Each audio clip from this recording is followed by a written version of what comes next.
In the year 1542, at Hakone Pass, a group of children hung upside down over a blazing fire. The heat was unbearable.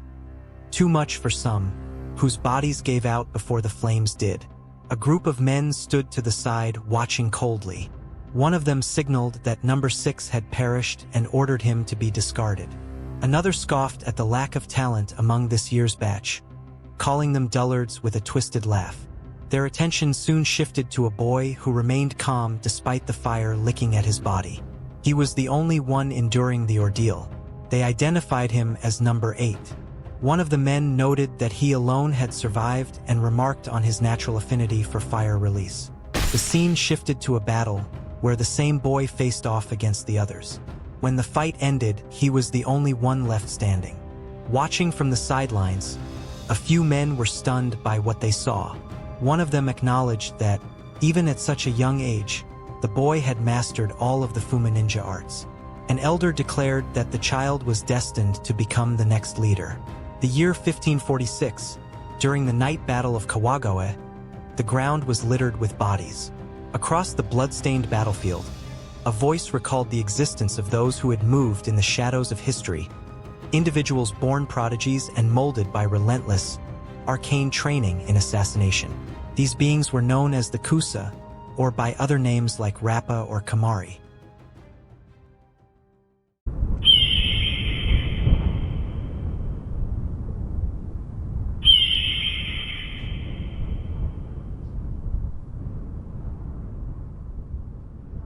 Three ninjas were now before an elder, who praised their recent surprise attack as magnificent. This elder was Hojo Jinan. He announced that his lord was pleased with the overwhelming victory and would reward the Fuuma ninja squad with stipends. He expressed his expectations for their continued success, directing his words specifically to one of the ninjas. The boy lifted his gaze and gave his affirmation. His name was the 5th Fuuma Kotarou, the young boy who had survived the fire and grown into a lethal warrior. Jinan dismissed them, and the ninjas vanished into the shadows. Inside the building, another ninja hanging from the ceiling warned Jinan not to place too much trust in them. He reminded the elder that the Fuuma were unlike other ninja, extraordinary individuals forged through brutal training. The battlefield, he said, was nothing more than a gruesome heap of corpses, unrecognizable in form, shaped by the Fuuma's devastating ninjutsu which surpassed conventional techniques. Jinan chuckled darkly. He claimed there was no need to worry. The Fuuma, after all, followed an ironclad rule: absolute loyalty to the Hojo clan. Anyone who defied it faced death. He described the clan as being shackled to this rule, calling them wretched creatures. To him, they were the perfect tools.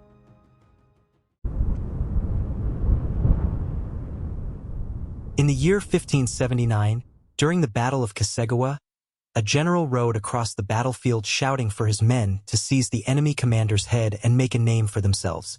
But his charge came to a sudden halt when he noticed a child standing alone in their path. Perplexed, he ordered the child to be killed. The boy calmly removed his mask, and his technique ignited. With a shout of fire transformation, a massive blast erupted from his body. The fire tore through the air, tearing off the horse's head and engulfing the soldiers in flames. Skin melted from bone as the inferno spread across the battlefield. Hidden underground, other ninjas lay in wait. Their faces emerged through the ground, and then they leapt into the chaos. Landing before the mounted general, their appearance filled him with terror. He recognized them instantly, the Kusa. Confused and frightened, he failed to react in time. Kotarou suddenly appeared behind him, and with a swift motion of his hand, he sliced clean through the man's head, ending him in an instant. Above the battlefield, a hawk circled in the smoke-filled sky. Kotarou looked up at it. His thoughts turned inward. To him, killing was everything. He killed to survive, and he would keep on killing. In the year 1613, Kotarou, now 80 years old, was brought forward in shackles. The once feared ninja, towering and broad, was led through a village as the people gathered to catch a glimpse of the legendary figure. Whispers spread among the crowd, some in awe, others in fear. One man marveled at Kotarou's sheer size, stunned by his presence. Another recoiled, declaring him a monster. A woman nearby simply muttered the word, demon. As if in warning, Kotarou had been captured by the Edo shogunate. The Hojo clan, whom the Fuuma had served loyally, had long since fallen, defeated by Toyotomi Hideyoshi during the siege of Odawara. Their hidden village had also been destroyed, leaving no sanctuary or legacy behind. Kotarou was forced to kneel, preparing to face execution. A man stepped forward, asking if he had any final words. Kotarou offered none. Inwardly, he accepted the moment, knowing this was his end. The man carrying out the execution remarked that even a legend like Kotarou could not overcome sheer numbers. He noted that the Kusa of Higa and Koga still seemed to serve a purpose. But when Kotarou fixed his gaze on him, the man froze, seized by a primal fear. As the moment of death drew near, Kotarou's thoughts drifted inward. A chuckle echoed in his mind, bitter and accepting. He reflected on his aged body and the fate that had found him. He questioned why he had lived so long, when he had never feared death. He wondered if Master Kite still lived, still watching from afar. And if he did, would he watch over him even now? He envied the freedom Kite had once embodied. Kotarou longed for that same freedom. Since childhood, he had dreamt of it. An unattainable thing he continued to chase even into old age. He had lived for that dream right up to this final breath. The blade fell. Kotarou's head dropped to the ground. But then, as the world faded, his eyes suddenly widened. A red finger appeared, pointing directly at his severed head. Kotarou was stunned, unable to comprehend the surreal sight. A mystical hand hovered before him. A voice, calm, eternal, chose him. From beyond a dark gate, a flaming figure emerged, claiming to see the world through all things. Kotarou's gaze locked onto the flame within the gate. The voice declared that he would live again. A flash of light pierced the air. The scene shifted. A baby struggled, its eyelids heavy, its lungs screaming for air. It cried out in agony within its thoughts, desperate, suffocating. And then instinct took over. The child unleashed a technique, fire transformation. A powerful explosion erupted as the infant blasted its way out from within the body of a dragon, tearing through the creature's flesh.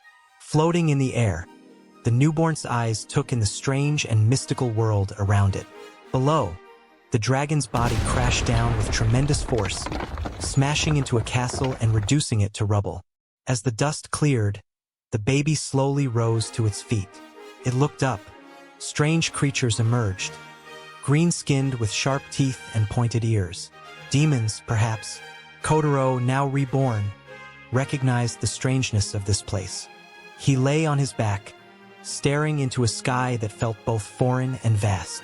His thoughts became clear. The land was unfamiliar. There were flying lizards in the skies. And with that understanding came clarity. This was reincarnation. After Kotarou blasted through the dragon, someone was watching from below. As she looked up, her eyes widened in surprise when she saw a baby falling from the sky. At the same time, Kotarou was filled with joy. The sensation was unlike anything he had ever felt. He embraced the moment, declaring within himself that he had been reborn, overcome by a refreshing sense of liberation. From that moment on, he felt truly free. Nearly 100 years earlier, the hero Arslad had defeated the Demon Lord. He and his companions were celebrated as the 4 great heroes and became living legends. But with the rise of a new Demon Lord, the strength of the Demonkin surged. Much of the surface world had become part of the demon realm, signaling the dawn of a new age, an era ruled by the Demonkin. In the present, a massive green creature stood over Kotarou, its enormous foot pinning him to the ground. As it looked down, it noticed the infant beneath its foot and questioned what it was seeing. A human child, having fallen alongside the dragon, it made no sense. The creature was a member of the Goblinkin, the King Goblin. Scoffing at the sight, the King Goblin dismissed Kotarou as nothing more than a weak, inferior member of the humankin. With a sneer, he kicked Kotarou across the ground, sending the baby skidding until he landed on his back. Nearby, chaos had broken out among the goblins. One shouted to the king goblin that the Sky Goblin Castle was completely destroyed. Another cursed their misfortune, calling the wreckage of their home unforgivable. Fueled by anger, the king goblin suggested they kill the child to blow off some steam, and the other goblins enthusiastically agreed. With bloodlust rising, they prepared for a messy execution. The king goblin raised his weapon and brought it down with full force toward Kotarou, smashing it into the earth. The goblins erupted in celebration, cheering the king goblin's critical hit with manic delight. But as the dust cleared, the king goblin's eyes narrowed. Kotarou had somehow dodged the blow. Internally, Kotarou was relieved to have narrowly avoided the strike. The goblins couldn't believe what they had just seen. The baby had dodged. As Kotarou observed his body, he thought that babies had underdeveloped bones which made it hard to move. Despite struggling, Kotarou forced himself to his feet. His body trembled, but he managed to stand. The Goblin King stared in shock as Kotarou suddenly vanished. Kotarou reappeared on top of the King Goblin's head, twisting its neck in a grotesque, unnatural motion. Without hesitation, he activated a technique ninjutsu borrowed fire. Flames erupted around him and the Goblin King, engulfing them both. The Goblin King screamed as the fire tore into his flesh, but Kotarou held on, refusing to stop the flow of flames. The goblins could only watch in stunned silence.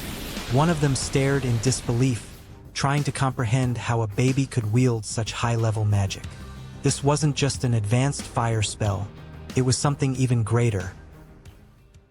Meanwhile, the massive corpse of the dragon lay across the sky castle. Steps leading to the ruined structure stretched upward, and the woman from earlier was climbing them. As she ascended, memories stirred within her. This place had once belonged to the Elfkin. The sight brought a sense of nostalgia. Her thoughts returned to the baby, the one that had burst out of the dragon's belly. She was certain he was here.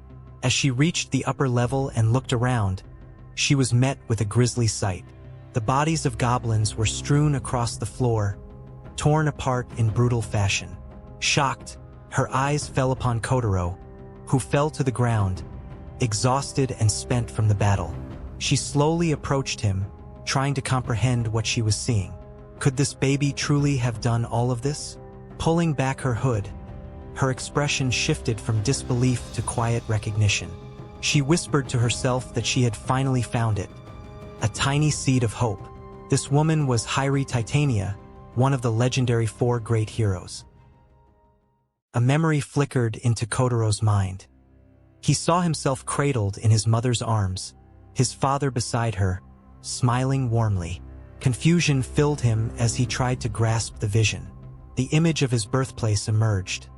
His village, once hidden, now completely wiped out, its ashes smoldering. The scorched remains whispered of a massacre, the only sign of life being a single infant who had miraculously survived the inferno. The ones responsible for the destruction had remarked on the miracle or perhaps the will of a ninja. As the memory continued, Kotarou's voice echoed in his own mind. He questioned if these were truly his memories. Since the moment he was taken to the ninja village, he had lived under the belief that he had no parents, that the only one he could rely on was himself. Now, he wondered why such a memory would surface. His consciousness stirred, and slowly his eyes opened. Looking up, he saw a beautiful, well-endowed woman gazing down at him. The realization struck him. He had been reincarnated as a baby. His thoughts reeled as he tried to make sense of her presence. Was she a resident of this strange new world? The woman gently wrapped him in her cloak and laid him down on a rock before kneeling in front of him. She introduced herself as Hyrie Titania and greeted him by name. The use of his name startled him. He wondered how she could possibly know it. She then confessed, apologizing for having looked into his memories without his permission. His mind raced. It was impossible. How could someone access memories sealed so deeply? What kind of technique had she used? With a soft tone, Hyrie asked if he would allow her to stay by his side. She acknowledged the limitations of his infant body and offered her help, assuring him she'd be happy to support him in any way. Kotarou regarded her silently. He questioned her true intentions. Help, she said? What was her objective? But in the end, he decided it didn't matter. If she tried anything foolish, he would kill her without hesitation. In this unfamiliar world, trapped in a baby's body, he would use whatever resources were available. With that thought, he flashed her a cute smile. Hairi was overwhelmed by his expression and ran to embrace him, her arms wrapping tightly around his small body. Overcome with emotion, she promised to do her best to be helpful. Her happiness burst forth, but the embrace planted Kotarou's face directly into her chest, turning his cheeks red. She quickly apologized, explaining that she was simply overjoyed and found Kotarou's smile too adorable to resist. Even through the warmth of the moment, Kotarou's thoughts remained guarded. He questioned whether this woman was trying to deceive him, yet he could sense no bloodlust from her.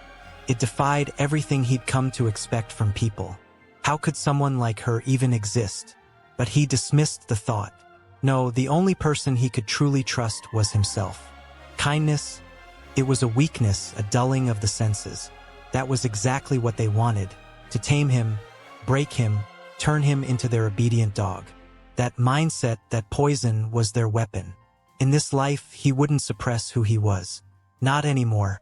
As long as his heart remained chained, he would never grasp true freedom. And so, as his thoughts faded, he drifted into sleep. Hairi, watching him closely, whispered softly that he had overexerted himself. Kotarou could barely fight the sleep overtaking him. He admitted to himself that it was partly because of his baby body, but ever since arriving in this world, he had felt an unfamiliar comfort. He wondered how long it had been since he'd felt so at ease while sleeping. The constant killing intent that had once surrounded him was now gone. As he lay in Hairi's lap, she looked down at him tenderly. She whispered that he was no longer alone in this world, that she was by his side. A flash from the past then revealed how Hairi had first found him. She had reached the Sky Castle and come upon the aftermath of a brutal battle. Goblin corpses lay scattered, victims of Kotarou's hand.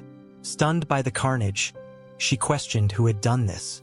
Then she cast a memory-reading spell.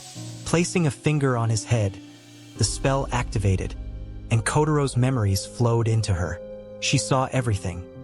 His life as a child raised among ninjas, the cold glares filled with killing intent as he slept. But even then, Kotarou wasn't caught off guard. She watched him eliminate the assassins one by one. The memory of his execution followed, then his fierce battle against the Goblin King. After killing all the goblins, he sat alone on the floor, a dark, menacing look on his face. Everything he had endured, every struggle, every betrayal, unfolded before her. And as those memories washed over her, Hairi was brought to tears. Hairi held Kotarou gently in her arms, her thoughts stirring deeply within. To suppress one's emotions for an entire lifetime, such a terrifying fate. That was the way of the ninja. One misstep, and they could be consumed by the demonkin. Yet within this child's heart, she saw a glimmer of light. No matter how lonely he was, he never lost hope. His heart had not surrendered to despair. It was the heart of a hero. In this life, she wished for him to know love. He was no longer alone. As she sat quietly on a rock, the Goblin King began to rise again. His body was mauled, limbs twisted and broken, yet he staggered back up. Disbelief twisted across his face as he struggled to accept the reality that a human baby had done this to him, that he, the mighty Goblin King, had been brought this low. Fury surged within him as he prepared to attack again.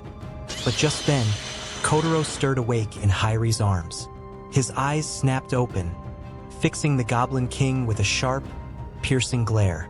Without hesitation, Kotarou raised a hand, and in a single, effortless motion, he obliterated the Goblin King entirely. Hairi sat still, unaware of what had just transpired. She continued to cradle Kotarou, who had already drifted back to sleep. Time passed in silence until she noticed something flying in the air above. The creature locked eyes with her. In response, she immediately cast a spell Air Rend and brought the creature down from the sky. As it plummeted, She swiftly grabbed her cloak and threw it on. Panic flickered across her face as she processed what had just happened. Had they been detected by the demonkin? The quickest way out of the demon realm was through the former forest of the giant tree. But there was no other option now. She had to go through the great rotwood forest. Elsewhere, an image of Hyrie was being projected through magic. A voice echoed in a dark chamber, reporting directly to the demon lord. The voice belonged to one of 10 shadowy figures gathered in the pitch-black room, centered around a massive, mystical eye. The report was simple. Hyrie Titania, the Fairy King, had been located. A soft, amused response came from the demon lord. One of the other figures chuckled, expressing surprise that she was still alive. Another scoffed, calling it a pointless report. Others agreed, claiming she had lost her former power.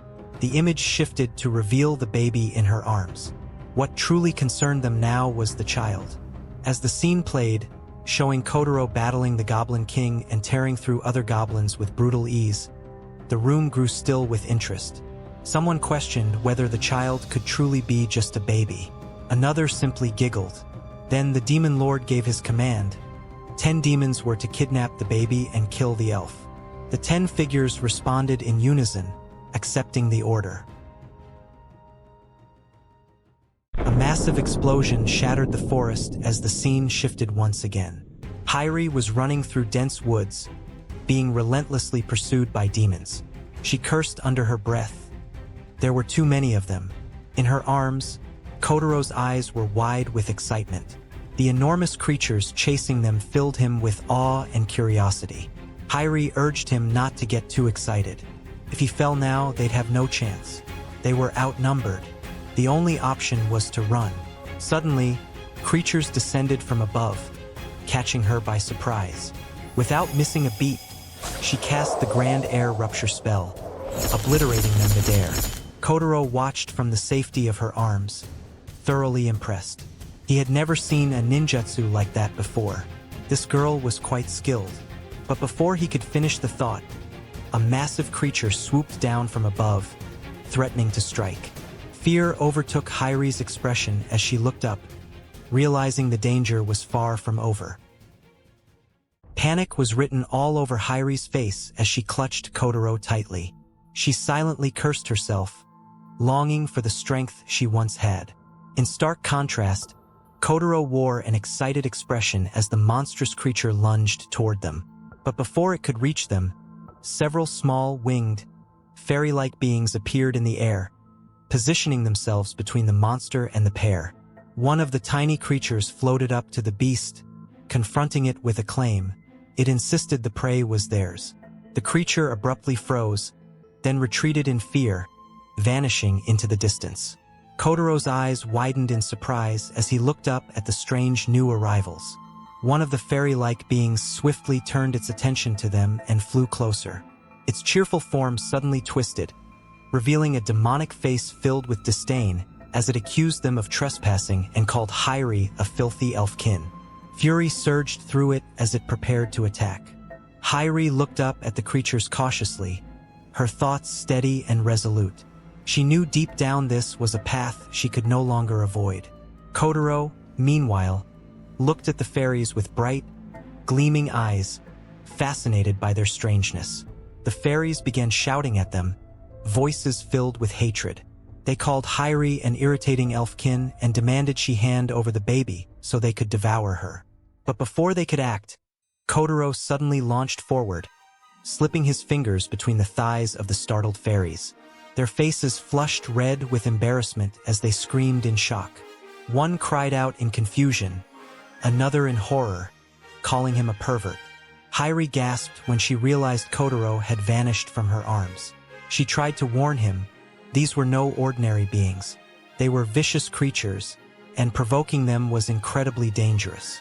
But Kotarou, still smiling, called out in excitement, fascinated by the flying inchling creatures. As Hyrie looked at him, something swelled in her heart. That pure, innocent smile. Seeing it made her truly happy. She was overwhelmed with joy that Kotarou had finally been freed from the lonely life he once endured. One of the fairies seethed with anger, calling Kotarou a ridiculous brat and threatening to paralyze him.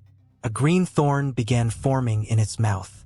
The fairy fired it toward Kotarou, and Hairi recognized it instantly. Poison needles. The rest of the fairies followed suit, launching more thorns his way. But Kotarou reacted in the blink of an eye. He caught the incoming thorns using both his hands and feet, halting the attack entirely. The fairies froze in panic as he met their gaze with a menacing glare. Without hesitation, he hurled the thorns back at them. They struck their targets, piercing the fairies' bodies. Screams of pain echoed through the air before they collapsed to the ground. Defeated. One of the dying fairies, disbelief in her fading voice, muttered that those movements weren't human at all. Kotarou landed calmly, the rush of battle fading from his face. His thoughts were cold and sharp. He couldn't help but react when faced with killing intent. It always managed to ruin his good mood. Then, as if the battle had taken nothing from him, he simply thought to himself how sleepy he was. Suddenly, a massive thorn shot toward him. But before it could strike, Hairi snatched him up and fled. As she ran, blood poured from a fresh wound. She had been struck while protecting him. Kotarou looked up at her, his eyes wide as the reality sank in. Hairi stumbled and collapsed to the ground, trembling as blood gushed from her injury. She clenched her teeth, cursing the fact that the thorn had grazed her. Laughter echoed from one of the fairies lying on the ground, her voice weak but mocking. A large creature began approaching from the distance. The fairy announced its arrival. It was their mama. A towering, more sinister fairy-like being appeared. Its presence cast a shadow over the wounded Hairi. In a voice heavy with recognition and mockery, the creature addressed her directly, calling her by name. Hairi looked up in stunned disbelief. It was Elva. Elva, the fairy king, demanded that Hairi hand over the baby. Her eyes burned with ambition as she declared that, after killing Hairi, she would finally be recognized as one of the 10 demons. The words struck Hairi with disbelief. The idea that Elva would join the demonkin was almost too much to comprehend. Before she could say more, Elva silenced her with a roar.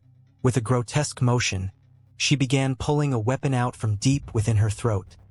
How it was hidden there was a mystery in itself. I think we should call her the Throat Queen instead. As the weapon slid free, she made her stance clear. She would no longer follow orders from the Elfkin.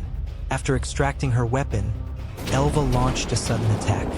Hairi barely managed to dodge as the blast tore through the forest, obliterating a tree behind her. Elva noted Hairi's resilience with a mocking tone, explaining that her venom attack was so concentrated it could corrode and melt anything. She promised the next blow would finish her off. Landing on the ground, Hairi's resolve flared. She vowed never to hand Kotarou over. Kotarou, still cradled in her arms, looked up at her with wide, dazed eyes. Without hesitation, Elva unleashed her next move, Fairy King's Grand Sword Dance. A massive explosion erupted, devastating the surrounding area. But just before the destruction could reach Hairi, Kotarou raised a single finger and stopped the attack in its tracks. A strange feeling washed over Kotarou. In his thoughts, he admitted to himself that he couldn't abandon this girl.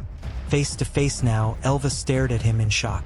The baby had stopped her sword strike with one finger. It all began to make sense. Now she understood why the demonkin were after him. He wasn't an ordinary baby. Kotarou, meanwhile, lamented the limitations of his body.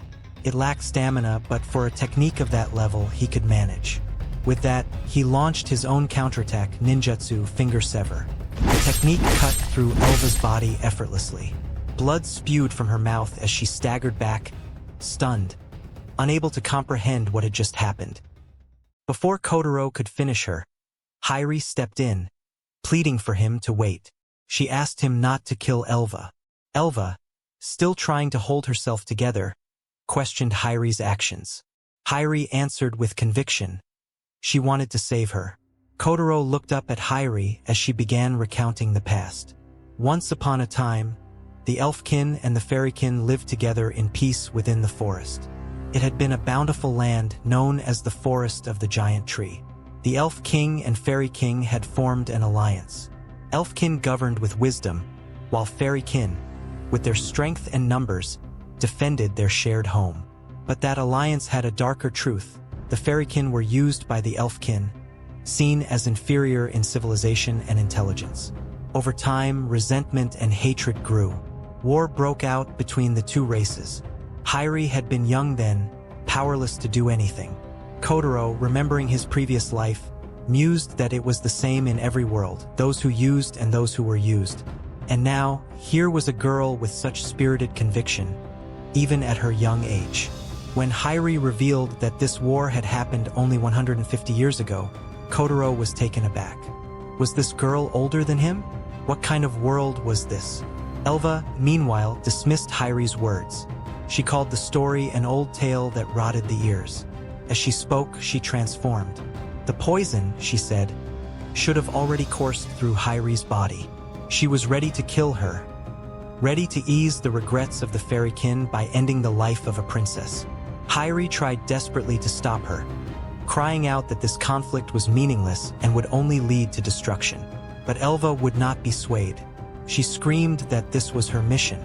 Once, during the war, she too had been a princess. That they, two surviving princesses, should meet again like this was fate. She had to kill Hyri to fulfill that destiny. With a flash, the magic rune around her neck activated. Hyri recognized it instantly. It was a contract seal. She was horrified. Elva had made a pact. Elva confirmed it. They were in the same position, so Hyri should understand. The power flowing through her now had been bestowed by the Demon Lord. A memory surfaced, one from Hyri and Elva's childhood. Hyri had turned to Elva, a quiet weight behind her words, as she asked why conflict never seemed to end in the world. She spoke of the humankin, demonkin, beastkin, how everyone was simply a living being trying to exist. She mentioned the elfkin and the fairykin, and the hope that one day, Elva, smiling gently, assured her that the forest would be fine. Her words made Hyri's eyes sparkle with a quiet hope. Elva reminded her that they had always been friends, and that nothing would change that. Hyri had frozen at the warmth in that reassurance, then smiled as the thought echoed within her. Yes, they would always be friends. The memory faded. In the present, Elva was still mid-transformation. Her voice rose with manic power, proclaiming the overwhelming force surging through her, the power of the demonkin, granted to her by the Demon Lord himself. And she declared that it was all for the purpose of killing Hyri. As Hyri watched the changes overtaking her old friend, her heart sank. She recognized the contract seal that marked Elva. A horrified thought passed through her mind. What had Elva done? If she accepted such a seal, she would only become a tool of the demonkin. Hyri had saved her own power for one person, but for Elva's sake she would use it. And now, laughter burst from Elva. She mocked Hyri for being too scared to even speak, then screamed for her to die. Elva unleashed a powerful technique, Fairy King's Grand Sword Dance. Crucifix. A massive explosion shattered the land, shaking the earth beneath them. Elva's laughter rang through the devastation, wild and victorious. She declared that she had crushed Hyri to pieces. Suddenly, magic power began to surge violently from the spot where Elva's devastating attack had struck. A sphere of magical energy intensified at the center, and from within it, Hyri emerged, her form transformed. Majestic, angelic wings unfurled from her back as she released the powers she had long kept sealed away. Elva was stunned. The overwhelming magical pressure crashing against her senses was something she couldn't comprehend. This level of power, impossible. Hyri was supposed to have lost her strength long ago. How could this be? Hyri then began casting spells with clarity and purpose. First, a status ailment complete recovery spell. Then, a stamina complete recovery spell. Her body, covered in wounds, healed instantly. Kotarou, cradled in her arms, began to stir. He felt his body grow light, and the heavy sleep that had weighed him down began to lift. Confusion washed over him as he tried to understand what was happening. Elva's eyes widened in disbelief. A high-level spell, this power, It could only be the magic Hyrie once wielded when she was known as the Great Sage Hyrie Titania. Hyrie's magic continued to surge with radiant strength as she raised a hand and pointed directly at Elva. With a firm, compassionate voice, she declared her intention to save her. She cast freezing sacred stigmata. A powerful bolt of magical energy tore through the air and struck Elva square in the chest. The demonic energy that had corrupted her began to dissipate, unraveling in wisps around her as she stood frozen before Hyrie. Hyrie then spoke. She told Elva that she was no longer bound by anything, that there were things she wanted to protect more than the regrets of their people. Because, above all else, they were friends. Tears welled up in Elva's eyes. The memories came flooding back. Hyrie too remembered. Something from over 100 years ago. They had lost the war, and that should have been the end of it. So why now? Why had it all gone so wrong? Elva remembered the moment it all changed, when she listened to their words and let herself be led astray. Now on his feet, Kotarou reached out a hand toward Elva. Hyrie did the same, both of them extending their hands to her. Elva, caught in the warmth of Kotarou's radiant smile, hesitated, then slowly reached out to him. But before their hands could touch, a violent force crashed down from above. A figure slammed into Elva, driving her mercilessly into the ground. Kotarou stood frozen in shock. The figure who had struck Elva down looked upon the scene with disdain. Receiving a bestowal seal from the demon lord, only to end up like this? How unforgivable. What a boring ending. Kotarou, one of the 10 demons, stood triumphantly atop Elva's body, laughter erupting from her. The twisted joy on her face revealed her delight in watching her opponent writhe in agony. This moment, for her, was pure bliss. Hyrie's power began to surge, her anger intensifying at the scene before her. Kotarou stood frozen, his eyes wide in shock at what had just occurred. Kotarou, still smirking, commented on Elva's condition, noting how the body transformation caused by the contract seal was going haywire. Something she believed someone like Elva clearly couldn't handle. Fueled by rage, Hyrie drew even more power into herself. Without hesitation, she activated a transfer spell, instantly teleporting both Kotarou and Elva to her side. Without wasting a moment, Hyrie unleashed another powerful incantation, the Karmic Inferno Annihilation spell. A colossal blast of energy erupted from her hand, tearing through the surroundings in a devastating explosion. When the dust began to settle, Hyrie could be seen hovering in the air, panting from the immense energy she had just expended. Elva remained unconscious, floating beside her, while Kotarou drifted nearby, his expression twisted with anger. Despite the overwhelming blast, the dust cleared to reveal Kotarou still standing in the exact same spot, untouched. She coughed slightly, brushing some dirt off herself, then complained about the sudden attack and the mess it had left on her. Hyrie, eyes narrowed, realized that even her most powerful fire spell had done nothing. She commented on the full ability enhancement granted by the contract seal, expressing disbelief that her strongest magic had failed. Kotarou's grin widened as she declared that she was truly angry now. With a sudden burst of energy, she launched herself toward Hyrie at incredible speed. Hyrie reacted swiftly, casting a barrier creation spell that raised boulders from the ground, encasing herself and the others in a protective shell. But Kotarou was undeterred. As she approached the barrier, she declared it useless, her voice echoing with confidence. She then executed the exploding demon fist, her attack shattering the stone barrier completely. As the last of the debris crumbled around them, Kotarou stood there with a wild smile, victorious even against the protective magic. Hyrie stood firm, already preparing another attack against Kotarou. She unleashed the ancient spell Freezing Sacred Stigmata, and streams of energy surged from her fingertips, striking Kotarou directly. But as the light faded, Kotarou remained unfazed. She let out a playful exclamation, remarking on how close the attack had come and recognizing the spell as the ancient magic known as Freezing Sacred Stigmata, proof of Hyrie's status as the strongest among the elfkin, known as the Great Sage.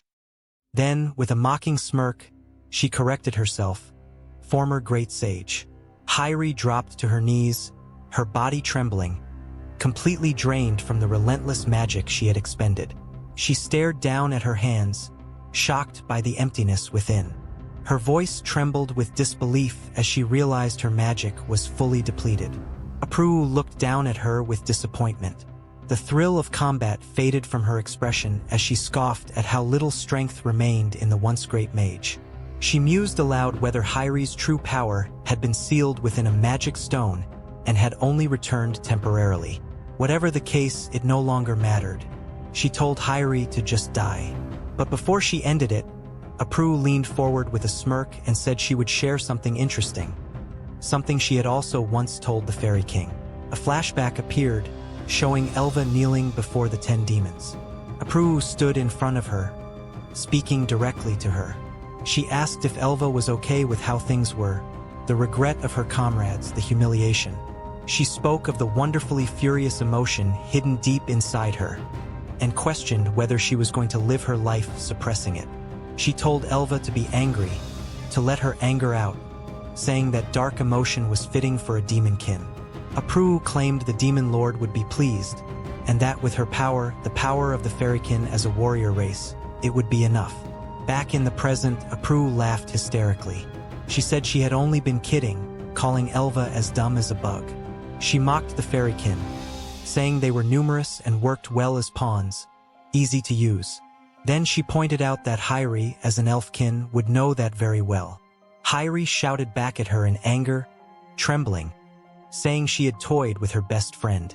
Kotarou looked at her expression and said she was making such a great face, that she was definitely worth killing. Kotarou, still floating in the air, grew angry as he listened to Kotarou's words. Kotarou stood over Hairi, a twisted grin on her face as she relished the frustration etched into her opponent's expression.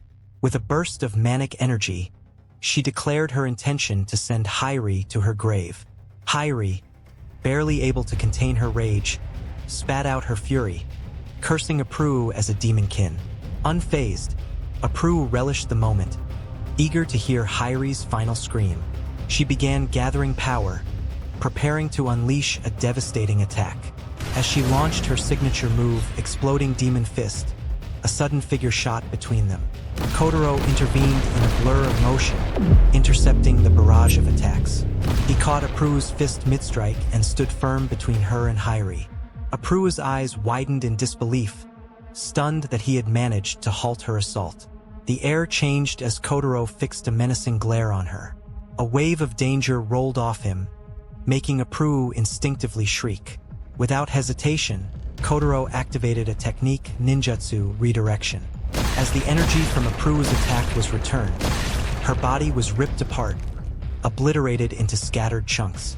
Redirection, a fundamental ninja taijutsu technique that temporarily stores received force within the body before releasing it.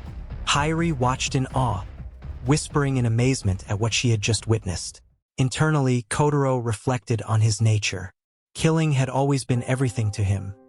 Killing others, killing his enemies, eliminating all emotion. He had believed himself to be nothing more than a heartless ninja. But now, something felt different. He hadn't wanted to lose that girl. A strange, unfamiliar feeling stirred within him. Sympathy, affection, compassion, sadness, grief. Were these signs that he, too, still possessed a human heart? Tears slipped down his face as he questioned it all. On the ground, Kotarou's mangled body twitched, barely moving. She struggled to comprehend what had just happened, muttering in disbelief. That technique had bypassed even the protection granted by the Demon Lord's contract seal. Hairi realized the truth. Kotarou's ninjutsu wasn't from this world. It pierced through even the most powerful enhancements, including the contract seal's full-body protection. Though broken, Kotarou chuckled and cast a full stamina recovery spell, her body rapidly healing and returning to form. With a twisted joy, she proclaimed her affection for Kotarou, reveling in the darkness behind his eyes. The eyes of someone who had killed countless times, someone who bore despair, loneliness, and hatred. She recognized him as a kindred spirit, broken by suffering, and insisted he belonged with the demonkin. She invited him to join them and rule the world together. Kotarou froze for a moment, her words lingering in his mind. The strong rule the weak, he thought. This world is no different from the era I lived in. Rule. Ha! He stuck out his tongue mockingly in response. Kotarou burst into laughter, amused by his defiance. But then her expression darkened. Her body began to transform, growing into a massive muscular form. She promised to take him back by force and declared her intention to half-kill him. As energy surged around her, Hairi looked on in shock. The sheer intensity of Kotarou's power was overwhelming. This was the full might of one of the 10 demons. Kotarou gathered all her strength and prepared to strike, unleashing full power, exploding demon fist. Just before attacking, she vowed to make Kotarou submit through sheer power alone, convinced he would eventually join the demonkin. Hairi panicked, believing even Kotarou's powerful ninjutsu must have a limit. This attack, she feared, would be too much. She screamed for Kotarou to run. Kotarou, however, raised his hand calmly, blocking the incoming attack. The ground beneath him shattered, but he stood his ground. Kotarou was left stunned at his resilience. In response, Kotarou once again invoked ninjutsu, redirection, turning the force of Kotarou's own power against her. The resulting blast completely destroyed her body, leaving Hairi in utter shock. As the dust settled, Kotarou stood firm and declared with quiet defiance that he hated those who dominated.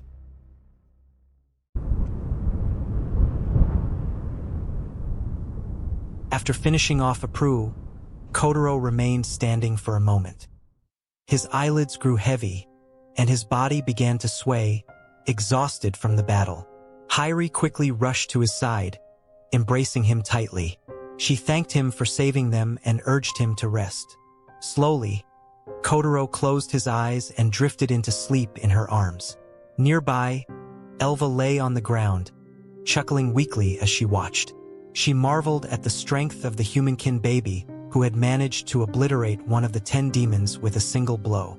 Hairi's eyes widened in surprise upon seeing her alive, and she immediately moved to heal her. But Elva stopped her, telling her it was no use. Elva explained that she had lived too long. Now that the power of the contract seal had been lost, her body would only decay. It was inevitable. She lamented how the fairykin had overreached, trying to obtain more than they deserved, and how they could never defeat the elfkin in anything. She urged Hairi to go on. Her journey had only just begun. The pursuers would soon come. The demonkin would stop at nothing to get their hands on the baby. With her final strength, Elva reached out her hand and released a burst of magical energy toward Hairi. She told her to take it as a parting gift. Hairi looked down and found herself wearing a new pair of wing shoes, S-rank equipment known as the fairy boots. They would triple her speed, allow slight levitation, and make her harder to detect by enemies. She was astonished at how light her body suddenly felt.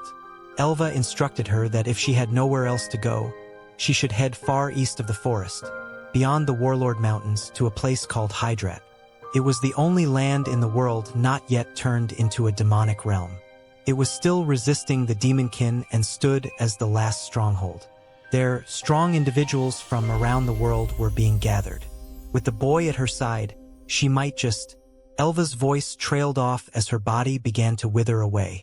Hairi forced a smile and corrected her, saying that Kotarou wasn't just a companion. He was her equal, her friend, a fellow party member, just like the elfkin and fairykin once were. She promised to make their dream a reality, a peaceful world where no one dominated anyone else. Elva's fading body stirred with memories of their childhood. A smile crossed her face before she completely vanished. Her parting words floated in the air as her remains disappeared, saying she would be looking forward to it. Hairi stood still, tears running down her cheeks, and quietly wished Elva to rest in peace.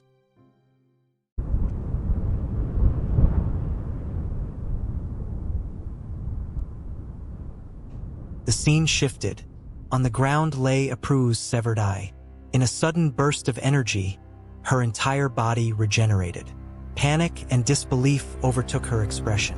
She couldn't believe she had survived, and realized it was thanks to the Demon Lord's contract seal.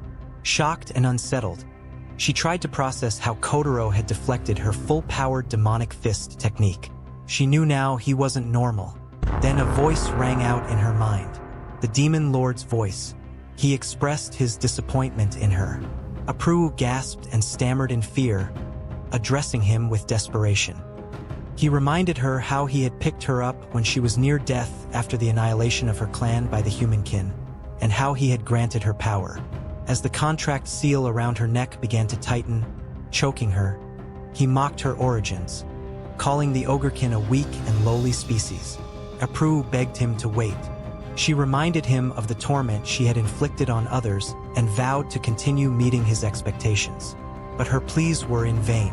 Her eyes rolled back and she collapsed to the ground. As her body shriveled, the life drained from her. From a tree beside her, a dark figure emerged. A low, sinister chuckle escaped his lips as he declared that he would take all the credit. This was Azra's, another of the 10 demons. We now switch scenes and see Hyrie dashing through the forest. As she dashed out into a clearing, she stopped at the edge of a cliff, breathing heavily. She spoke between ragged breaths, relieved that they had made it. Kotarou slowly opened his eyes. Hyrie informed him that they had arrived at the Warlord Mountains. She explained that this was the place where the Demon Lord and the Heroes Party had once fought, and even now, the battle against the Demonkin continued day and night. She told him that the only place in the world not yet influenced by the Demonkin was the royal capital, Hydrate, which lay beyond the mountains. Her thoughts turned inward. She believed that Miria must still be fighting. She turned again to Kotarou, telling him that the people of Hydrate were desperately hoping for strong individuals like him. We now switch to a battlefield. Warriors from Hydrate were locked in combat with demons. One of the demons complained that no matter how many humans they killed, they just kept coming. A warrior shouted back in defiance as he charged forward to attack. Nearby, a priest was using her magic to heal another wounded warrior. The injured warrior strained to speak, urging everyone to hold on just a little longer, hoping that reinforcements would soon arrive. Suddenly, a group of demons advanced on the priest. They shouted their intent to kill her and stop the healing. They dashed toward her, ready to strike. Before they could reach her, all of the demons were cut down in an instant. The priest looked on in surprise, her eyes falling on a woman with 2 massive swords standing over the fallen demons, her presence overwhelming. One of the warriors shouted with shock and relief, recognizing her and declaring that they were saved. It was Miria. This woman was one of the 4 great heroes, Miria Barbados. She glared at the demons and expressed her disgust at their stench, saying she couldn't stand the smell of the demonkin. She vowed to kill every last one of them. The demons froze in fear. One of them recognized her and cried out, calling her the war god. Without hesitation, Miria dashed forward, cutting through the demons like they were nothing. We now switch back to Hyrie. She was dashing across the land. As she moved forward, she went past where Miria was taking down the demons. Miria suddenly stopped and noticed the air. She questioned the smell of blood, noting how thick the scent was, unlike anything she had ever smelled before. It felt as if it clung to the very soul. Overwhelmed by the intense smell of blood, she shouted out, vowing to kill and not let the demonkin escape. She then dashed off after Hyrie. When she reached her, Hyrie smiled and said her name. Miria paused her attack. She recognized Hyrie and called out her name with surprise. On another part of the battlefield, Azraz emerged. He spoke aloud, noting that they had indeed fled to the Warlord Mountains. He called it his ideal battlefield.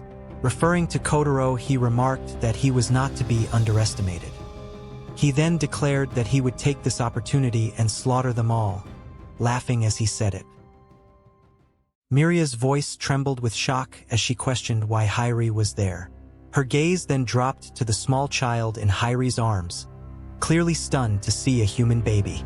As she processed the sight, Kotarou suddenly vanished from Hyrie's grasp and appeared atop Miria's head, tugging fiercely on her ears.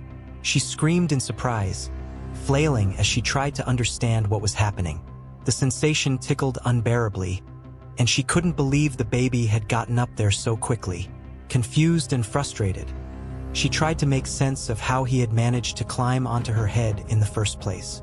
In a burst of irritation, she grabbed Kotarou and hurled him to the ground, yelling furiously.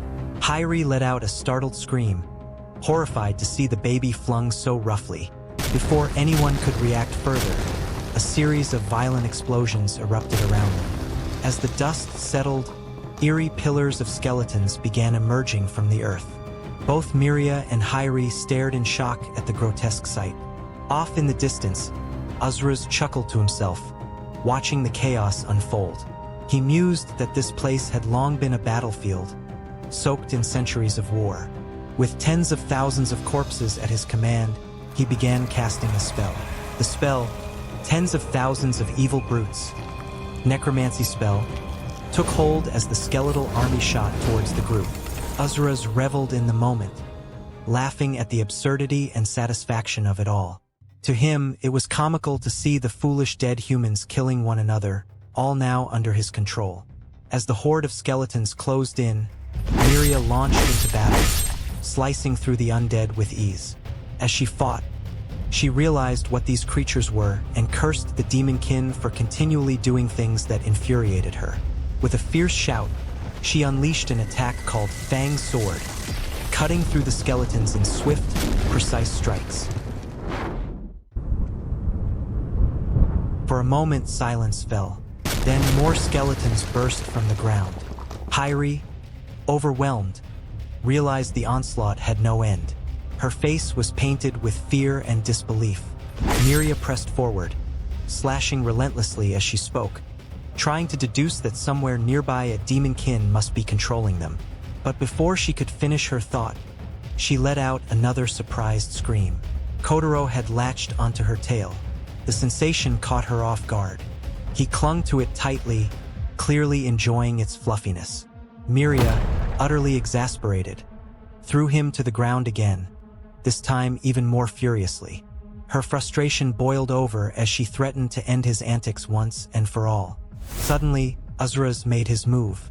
He launched an attack called Gatu, Hungry Blade, unleashing a barrage of bones at the group. As the razor-sharp bones shot through the air, he proclaimed the power behind them. Bones hardened over hundreds of years, now capable of piercing anything in their path. He roared his intent to kill. Miria's eyes locked onto him as she detected him. The scent in the air told her everything. Azraz had finally shown himself. His fighting style irritated her beyond reason, and she called him a coward for hiding for so long. Azraz, however, showed no remorse. He taunted her further, questioning her anger and calling the humans mere toys for the demonkin.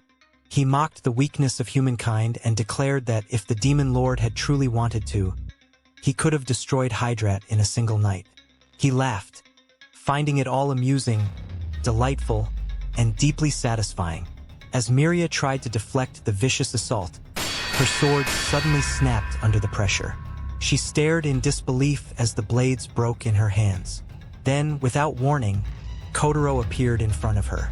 He floated effortlessly in the air, and in that moment, Miria sensed something strange. Her eyes widened as she realized the scent filling the battlefield didn't come from Hairi.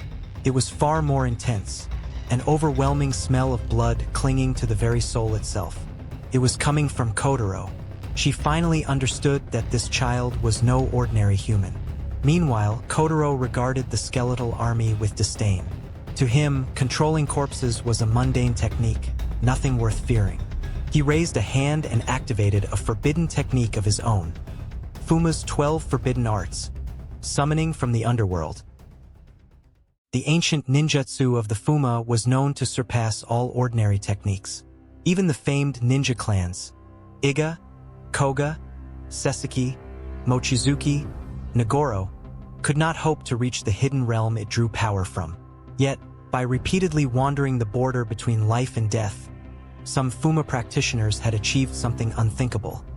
They could communicate with the dead. The techniques they mastered through relentless, near-insane training were feared, earning them the label of monsters. It was said that Fuuma ninjutsu was as vast and boundless as the spirits of the underworld themselves. As Azura's fired off his attack, Kotarou calmly prepared his response.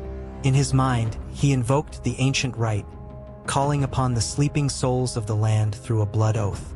He let his blood drip from his palm onto the earth, performing one of Fuma's most feared techniques, summoning from the underworld, one of the 12 forbidden arts. A towering pillar of blood erupted from the ground. From within the crimson torrent, a figure began to emerge, slowly materializing in the air before Kotarou. Miria watched, stunned, a strange sense of familiarity washing over her. Hairi too felt it. Wings unfurled from the back of the figure as its form solidified. Azura's attack continued towards the group, but the creature blocked it effortlessly. With a trembling voice, Azura's tried to understand what he was seeing. At that moment, realization dawned upon him, Miria, and Hairi all at once. The one who had emerged was none other than the demon lord Servain. Kotarou smiled at the sight. Servain now stood between him and Azura's. Azura's stuttered in disbelief, recognizing him as the previous demon lord, one who had been miraculously defeated 100 years ago. Miria struggled to comprehend what was happening. She recalled how impossible it had been to defeat Servain even back then, and now, without Arzlad, their odds were non-existent. Servain dropped to one knee before Kotarou, calmly asking what he was to do next. Kotarou looked at him in silence while Miria stood frozen in shock.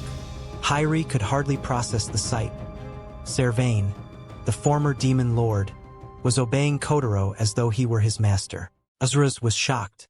He couldn't believe that Kotarou summoned the previous demon lord and made him obedient. He refused to accept it. He stuck his hand in the ground and used his bone magic to summon the skeletons from below for his next attack. He then shouted his identity as one of the 10 demons and swore to destroy both Kotarou and the demon lord.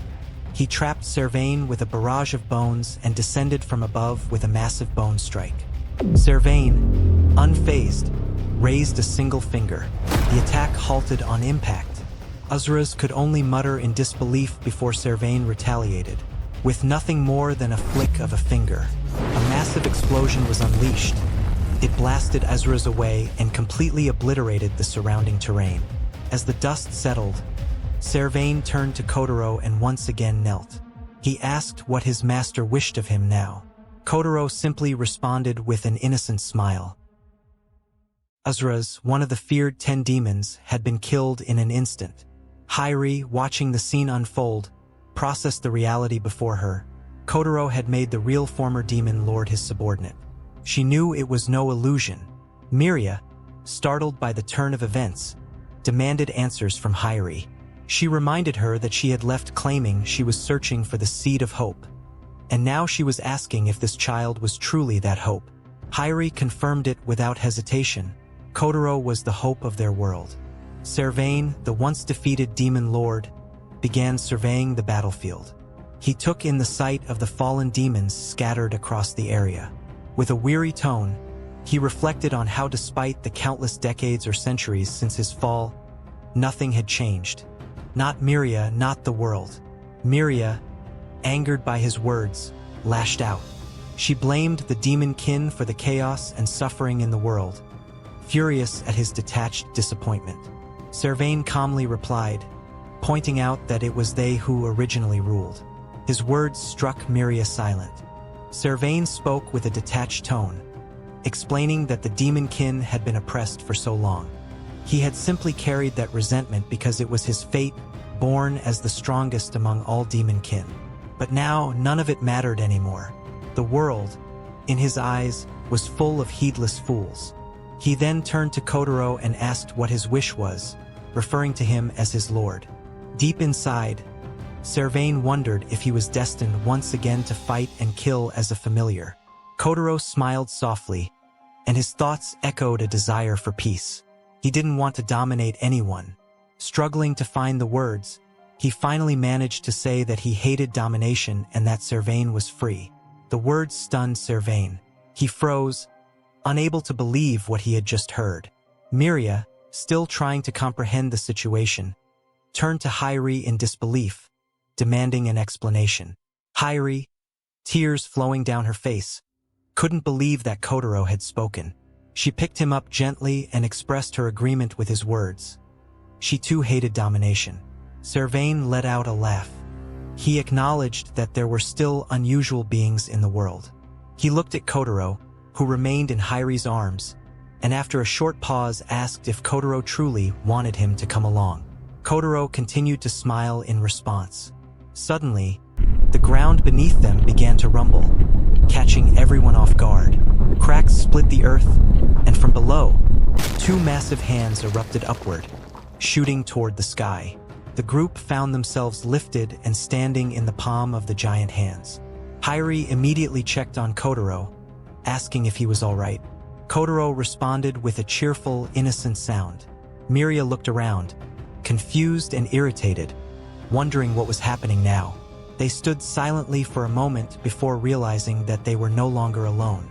Figures had appeared, standing on the tips of the enormous fingers. A dark, foul aura clung to the air around them. Miria narrowed her eyes and muttered in disgust that the place reeked, absolutely reeked, of the bloody stench of demon kin. The demon lord's presence bore down on them from above, heavy and suffocating. As the group stood together in the middle of the massive hand, the eyes of the 10 demons fixed on them with unrelenting intensity. Miria, sensing the overwhelming force radiating from above, struggled to comprehend the power on display, power far beyond what she had imagined of the new demon lord. Meanwhile, Kotarou, exhausted from summoning Servain, had fallen asleep in Hairi's arms. Hairi, her gaze sharp, assessed the situation. She couldn't believe that all the 10 demons came at once. Their goal was clear: they were coming to claim Kotarou. Her eyes narrowed as she focused on one of the 10 demons, staring at him in silence. Servain remained still as well, calmly observing the unfolding chaos. Then, laughter erupted from one of the demons.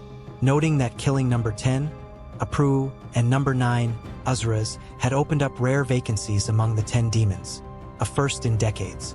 The demon lord, it said, was thrilled by this unexpected disruption and demanded that they now entertain them. The speaker was Zenova, ranked number 3 among the 10 demons.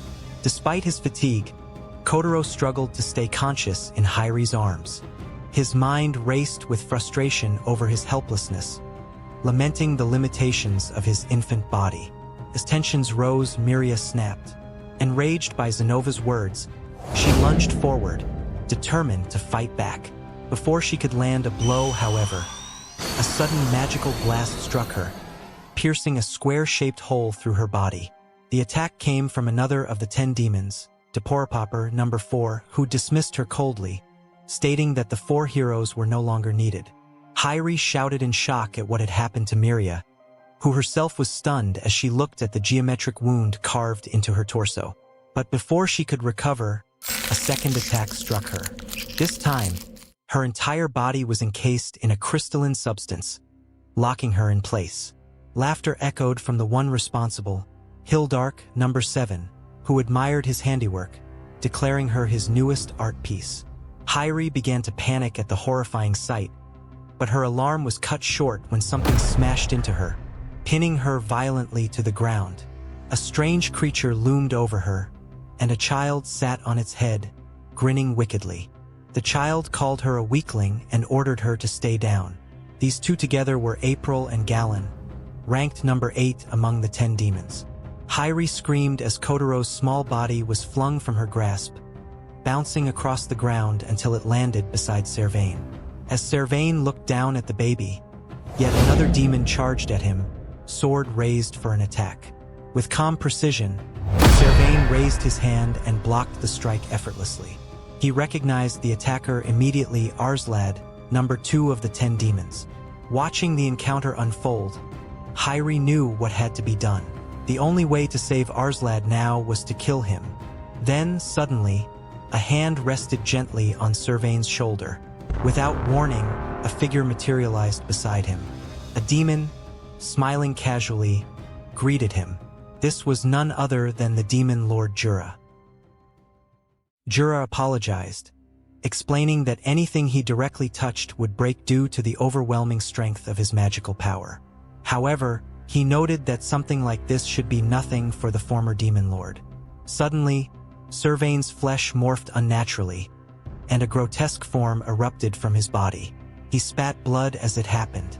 Hyri's thoughts turned desperate. This situation was bad, dangerously so. Despite having the former demon lord on their side, everyone could be killed at this rate. She felt the urgency rising within her and resolved to find a way to at least save Kotarou. Servain began to chant and prepare his attack. He unleashed 3 powerful spells: Barakuroa Karmic Inferno Annihilation, Zeruvu Vacuum Cleaving Wave, and Baragaiza Electric Frost Blast. Hyri watched in shock. These were the strongest spells of the 3 major magical attributes, cast all at once. She had never seen anyone capable of something like this before. The overwhelming magical presence she had felt earlier, it wasn't a mistake. Everything the Demon Lord had said about 100 years ago was true after all. As Servain released the spells simultaneously, the massive hands they were on were partially obliterated. Despite the devastating impact, Arslan and Jura were in front of him completely unfazed. However, the grotesque form that had emerged from Servain's body was disintegrated in the attack. Jura found it extravagant that Servain had obliterated the creature with such force, but mocked the effort. With that level of magical power, he said, Servain wouldn't even be able to scratch him. Jura revealed himself to be a demon godkin, a being that transcended even the demon kin. Servain was stunned. He questioned the title. Jura had taken those high-level spells head-on and remained completely unharmed. Hyri's heart sank. It was as she feared. No one could stand against the current demon lord. No one but Kotarou. Hyri called out to Kotarou, and slowly, he opened his eyes and tried to move. Internally, he screamed at his body to move. He couldn't understand why it wouldn't respond. That girl had saved him countless times. It was finally his turn to return the favor. Hyri saw him struggle and smiled gently, urging him not to forget that feeling. Both Kotarou and Servain stared at her as she gathered the rest of her magical power and poured it all into a single spell, Pilgrim Flash. A brilliant flash of light engulfed the entire area. Hyri shouted for Demon Lord Servain to take Kotarou and escape. She declared that Kotarou would change the world. In that moment, Servain remembered Kotarou's earlier words, his hatred of domination. Without hesitation, he grabbed Kotarou and dashed off into the distance. One of the 10 demons, disappointed by the escape, pouted and said it was mean of them to run away after she had come all that way to play. This was number 6 of the 10 demons, Ramgris. She is my favorite among the group. I don't know anything about her, but from the very first moment I laid eyes on her, I loved everything about her.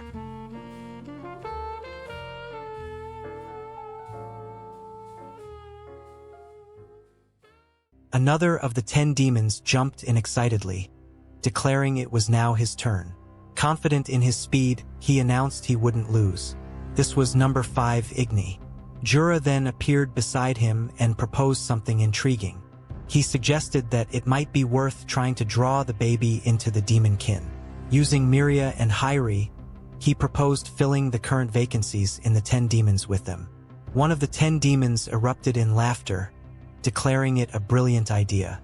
This was number 1, Slime.